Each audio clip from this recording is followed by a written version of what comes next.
मगाशीच म्हणालो की संतोष गमरेजींनी खूप व्यापक आणि महत्त्वाचे मुद्दे या ठिकाणी मांडलेले आहेत आणि आपण सर्वच जण लोकशाही प्रक्रियेची बूज राखणारे आणि त्या अनुषंगानं आपली मतं व्यक्त करणारी माणसं आहोत.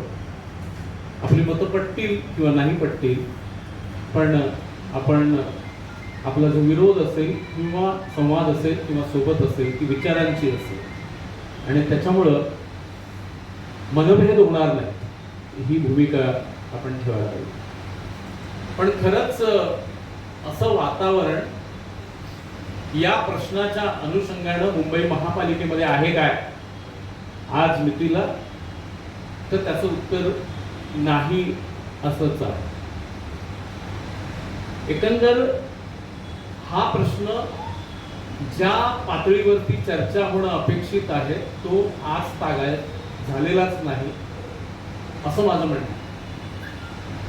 एका बाजूला कामगार आहेत, तिथे संतप्त आहेत आणि त्यांच्यासाठी आवश्यक कारणं आहेत त्या ठिकाणी की त्याच्यासाठीच ते संतप्त आहेत आणि त्यांचं संतप्त होणं अतिशय लाजमी आहे किंवा योग्य आहे असंही मी म्हणतो.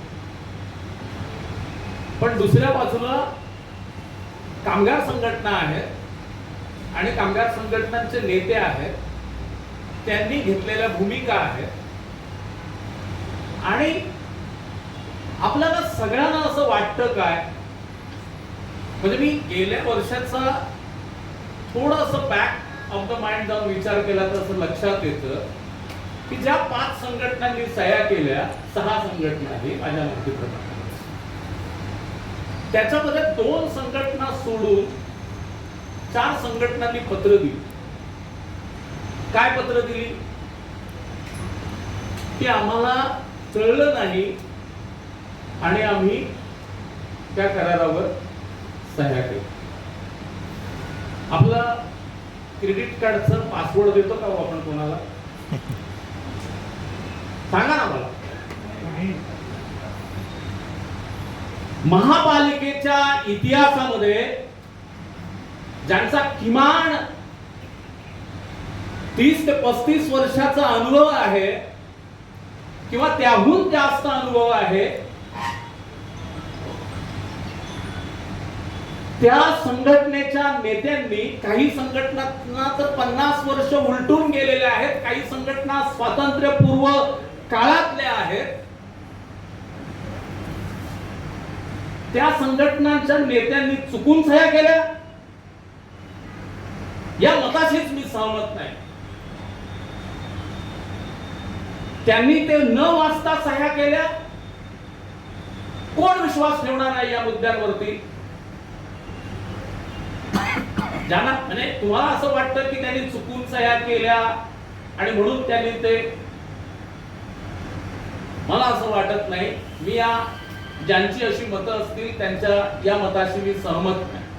म्हणजे सॉरी टू से, माफ करा मला, मी या मताशी सहमत होऊ शकत नाही की 70-80 वर्षाचं अनुभव असलेल्या संघटना किंवा अगदी कालपूर्वीच्या संघटना, या सगळ्या संघटनांचे नेते उच्च विद्याभूषित आहेत, शिकलेले सवरलेले आहेत, इतकी वर्ष महानगरपालिकेच्या कामगारांची मांडणी, त्यांच्या अनेक मुद्द्यांवरची मांडणी त्या ठिकाणी करतात आणि असं नंतर म्हणतात की मी त्या ठिकाणी चुकून सही केली. माफ करा, दी म्युनिसिपल युनियनने सही केली काय, तर होय, आणि दी म्युनिसिपल युनियनने सही केल्याचं नाकारलं काय, तर नाही. कारण आम्हाला माहिती आहे की आम्ही ज्याच्यावरती सह्या केल्या ते अगदी डोळे उघडे ठेवूनच केले. आता याच्यातनं कदाचित कामगारांचा संताप अधिक वाढू शकेल माझ्या या स्टेटमेंट नंतर. पण मग जर मी सही केलेली आहे तर ते मी आता सांगायचं का की तुमचा संताप येऊ नये म्हणून की अरे मी चुकून सही केली, आता मी तुझी माफी मागतो? असं नाही हो, असं करता येत नाही. कारण आपण ज्या वेळेला कामगार संघटना म्हणून रिप्रेझेंट करत असतो त्यावेळेला मी स्वतःलाच केवळ रिप्रेझेंट करत नसतो, तो मी असंख्य त्या सबंध समूहाला, त्या समाजाला, मी त्या कामगार वर्गाला मी रिप्रेझेंट करत असतो, प्रतिनिधित्व करत असतो. आणि त्याच्यामुळं असं मला कधीही म्हणता येणार नाही आणि अशी कोणतीही सही मला करता येणार नाही. मग काय घडलं होतं, कधी कोणत्या गोष्टी त्या त्या वेळेच्या परिस्थितीनुसार असतात हे पण आपण लक्षात घेतलं पाहिजे. कोणत्या गोष्टी परिस्थितीनुसार त्या ठिकाणी झाल्या ते पण आपण समजून घ्यायला.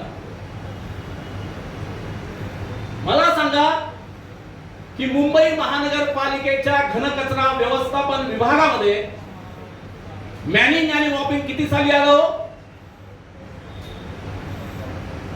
2004 साली आलं ना की नाही आलं? मॅनिंग आणि मॉपिंग म्हणजे रस्त्यावरती झाडू मारण्याचं काम, रस्त्यावरती झाडू मारण्याचं काम. थोडा आवाज, हॅलो, रस्त्यावरती झाडू मारण्याचं काम सामाजिक संस्थांच्या माध्यमातून करण्याची व्यवस्था झाली की नाही झाली?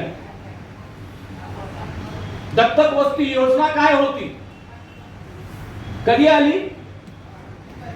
2004 आणि 5. सामाजिक संस्थांच्या माध्यमातून काम करणाऱ्या त्या कामगारांना आजतागायत नियमित केलं गेलं काय महापालिकेच्या सेवेत? नाही. त्यांना कचरा व्यवस्थापनाचं खाजगीकरण दत्तक वस्ती योजनेपासूनच सुरू झालं. मी याच्यावरती थांबत नाही. 2016 मध्ये आपल्याकडे 4 वॉर्ड दिले गेले, मॅनिंग आपल्या एरिया बेसच्या नावाखाली दिले गेले की नाही? आर साऊथ दिला गेला, आर नॉर्थ दिला गेला, आर सेंट्रल दिला गेला आणि टी वॉर्ड सुद्धा दिला गेला. 24 वॉर्डामधले हे 4 वॉर्ड 2016 आणि 17 साली एरिया बेसच्या नावाखाली दिले गेले. ही वस्तुस्थिती नाही आहे काय? ही वस्तुस्थिती आहे. पण त्यावेळेला याच्या विरोधात कोणी लढलं नव्हतं काय? हाही प्रश्न त्याच्या सोबत निर्माण होतो. आज ज्या पद्धतीनं हा प्रश्न ज्वलनशील किंवा एकदम स्फोटक केला जातो, मग हा प्रश्न त्यावेळेला तेवढा स्फोटक का नाही झाला सावंत साहेब? झाला पाहिजे होतं ना. 16-17 मध्ये ज्या वेळेला 4 वॉर्डामध्ये या पद्धतीचं काम दिलं गेलं त्यावेळेला हा मुद्दा तेवढा स्फोटक का नाही म्हणला? त्यावेळेला गेले नव्हते काय लोक? मित्रांनो, काय घडलंय हे तुम्ही समजून घ्यायला पाहिजे. आज आमच्यामध्ये ऍडव्होकेट शंकर शेट्टी साहेब नाहीये.